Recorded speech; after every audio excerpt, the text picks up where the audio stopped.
আসসালামু আলাইকুম প্রিয় শিক্ষার্থী বন্ধুরা, তোমরা যে যেখান থেকে আমাদের চ্যানেলটি দেখছো সবাইকে স্বাগত জানাচ্ছি আজকের ভিডিওতে। আজ আমরা সপ্তম শ্রেণীর গণিত বিষয়ের অ্যাসাইনমেন্ট নিয়ে আলোচনা করব।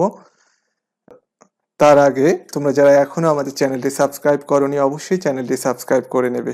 তো চলো তাহলে আলোচনা শুরু করা যাক। শিক্ষার্থী বন্ধুরা, তোমরা স্ক্রিনে সপ্তম শ্রেণীর গণিত বিষয়ের অ্যাসাইনমেন্টের যে প্রশ্নপত্রটি দেওয়া হয়েছে সেটি দেখতে পাচ্ছ। তো আমরা এই প্রশ্নপত্রটি কিভাবে সমাধান করব তা নিয়েই আলোচনা করব। চলো তাহলে আলোচনা শুরু করা যাক।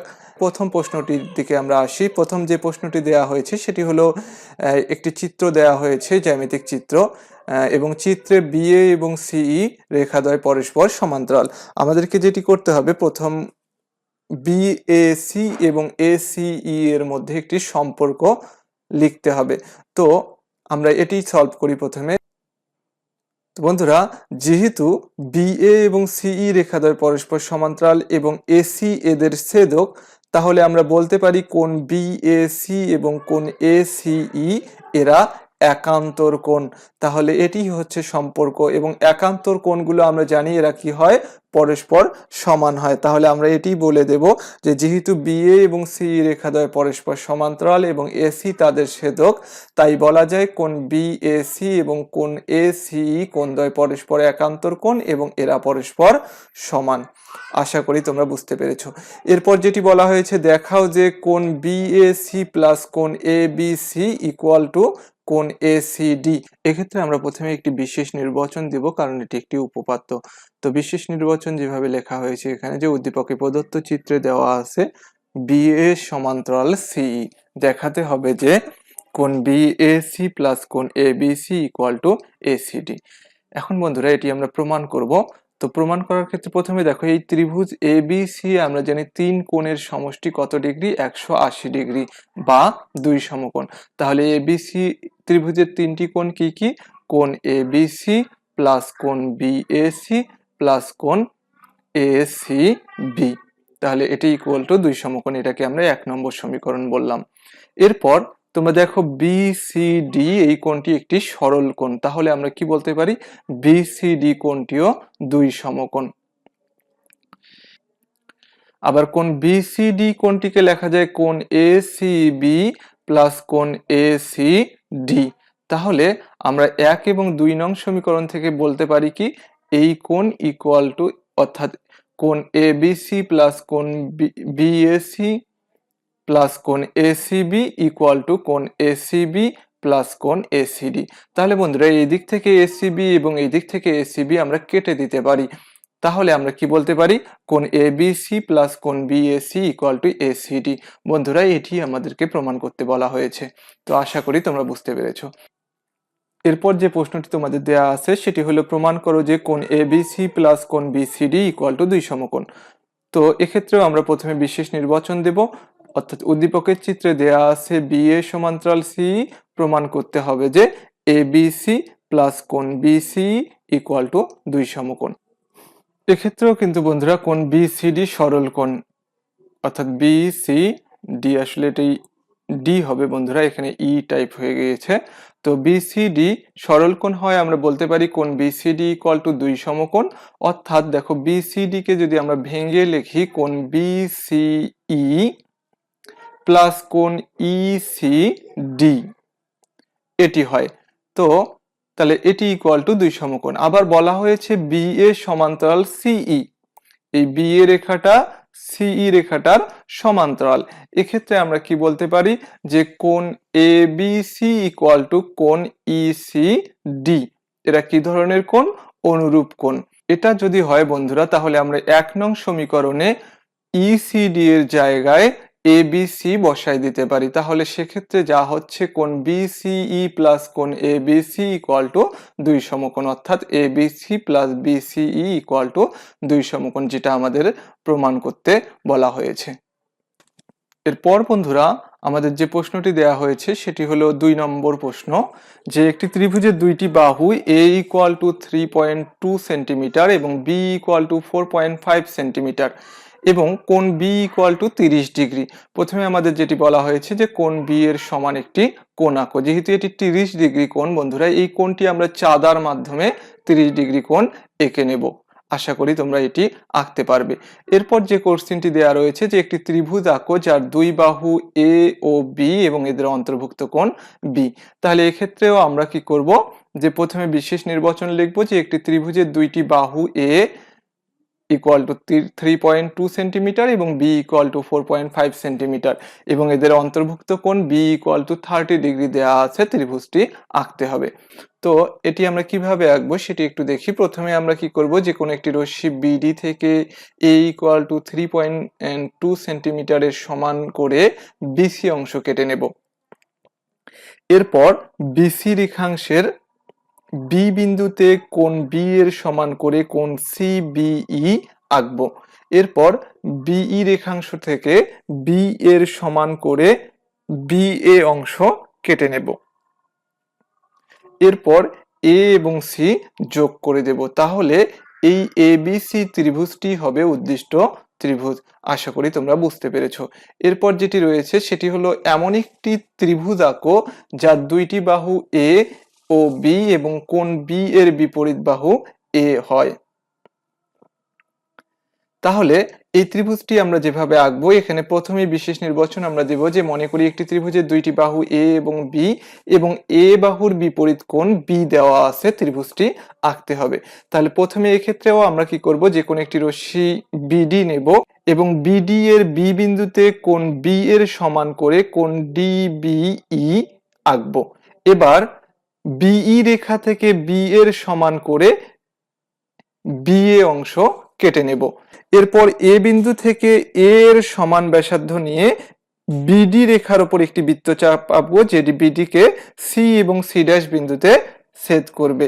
এ এবং সি এবং এ ও সি ড্যাশ যোগ করে দেব। তাহলে এ বি সি এই ত্রিভুজটি এবং এ বি সি ড্যাশ এই ত্রিভুজটিও উদ্দিষ্ট ত্রিভুজ। তাহলে এক্ষেত্রে আমরা দুটো ত্রিভুজ পাবো। আশা করি তোমরা বুঝতে পেরেছো। এরপর আমাদের কিছু সংক্ষিপ্ত কোশ্চেন দেওয়া রয়েছে। প্রথমে যেটি রয়েছে যে কোনো সংখ্যার একক স্থানের কোন অঙ্ক থাকলে সংখ্যাটি পূর্ণবর্গ হবে না। আমরা জানি কোনো সংখ্যার এককের স্থানে 2, 3, 7, 8 থাকলে সংখ্যাটি পূর্ণবর্গ হয় না।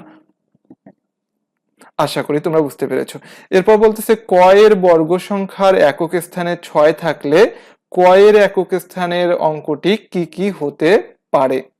তো বন্ধুরা, আমরা জানি কোনো বর্গ সংখ্যার একক স্থানে 6 থাকলে তার বর্গমূল অর্থাৎ যার বর্গ ওই বর্গ সংখ্যা তার একক স্থানে 4 অথবা 6 থাকে। তাহলে ক এর বর্গ সংখ্যার একক স্থানে 6 থাকলে ক এর একক স্থানে 4 বা 6 থাকবে। আশা করি তোমরা বুঝতে পেরেছো।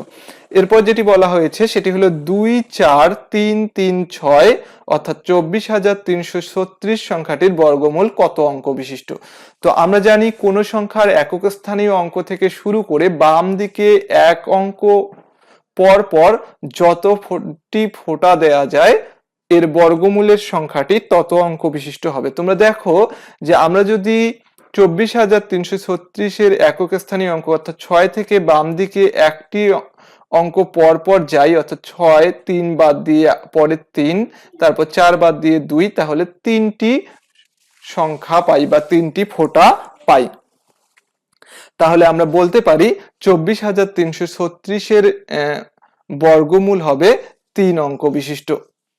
আশা করি তোমরা বুঝতে পেরেছো। এরপর যেটি দেয়া রয়েছে সেটি হলো 245 সংখ্যাটিকে ক্ষুদ্রতম কোন মৌলিক সংখ্যা দ্বারা গুণ করলে গুণফল পূর্ণ বর্গ হবে।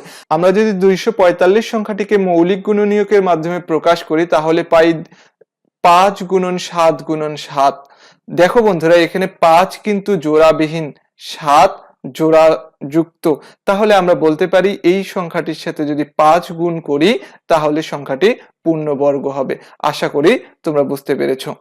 এরপর যেটি রয়েছে সেটি হলো সারি সংখ্যা এবং সারিতে শূন্য সংখ্যা সমান রেখে সাজালে 1800 জন শূন্য থেকে কতজন শূন্য সরিয়ে রাখতে হবে। বন্ধুরা, আমরা এক্ষেত্রে প্রথমেই 1800 এর বর্গমূল নির্ণয় করব এবং 1800 এর বর্গমূল নির্ণয় করে দেখব যে এটি পূর্ণবর্গ কিনা। তো দেখা যাচ্ছে যে 1800 কিন্তু পূর্ণবর্গ নয়, কারণ একে 36 অবশিষ্ট পাওয়া যায়।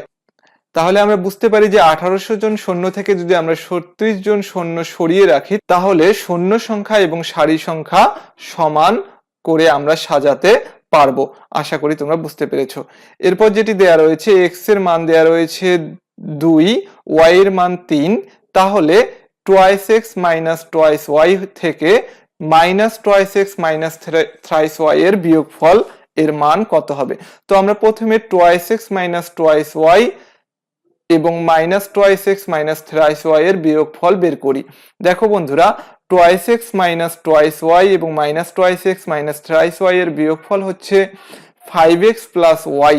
তাহলে এই 5x প্লাস ওয়াই এ যদি x এর মান 2, দুঃখিত, এখানে x এর মান -2 হবে এবং y এর মান 3 বসাই দেই, তাহলে যেটি আসতেছে -10 প্লাস 7 ইকুয়াল টু -7, অর্থাৎ এটির মান আসতেছে -7।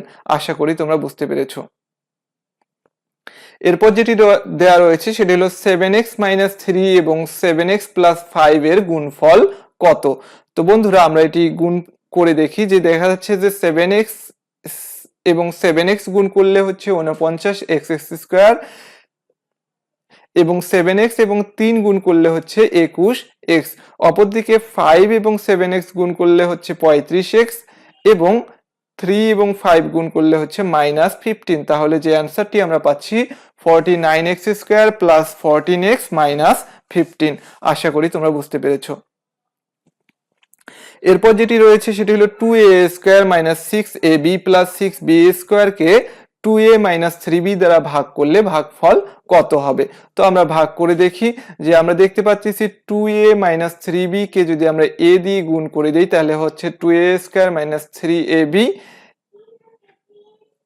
এবং এখানে যেটি থাকতেছে -2a² কেটে গেলে থাকতেছে -4ab এবং আমরা পরবর্তী 6b² কে নিচে নামাই দিলাম। তাহলে এবার যদি এই 2a কে টোয়াইস b দ্বারা গুণ করি তাহলে এখানে হয় 4ab প্লাস 6b², অর্থাৎ এখানে ভাগশেষ 0 হচ্ছে, অর্থাৎ এই 2a² minus 6ab plus 6b² কে আমরা যদি 2a মাইনাস 3b দ্বারা ভাগ করি তাহলে ভাগফল হবে a মাইনাস টোয়াইস b।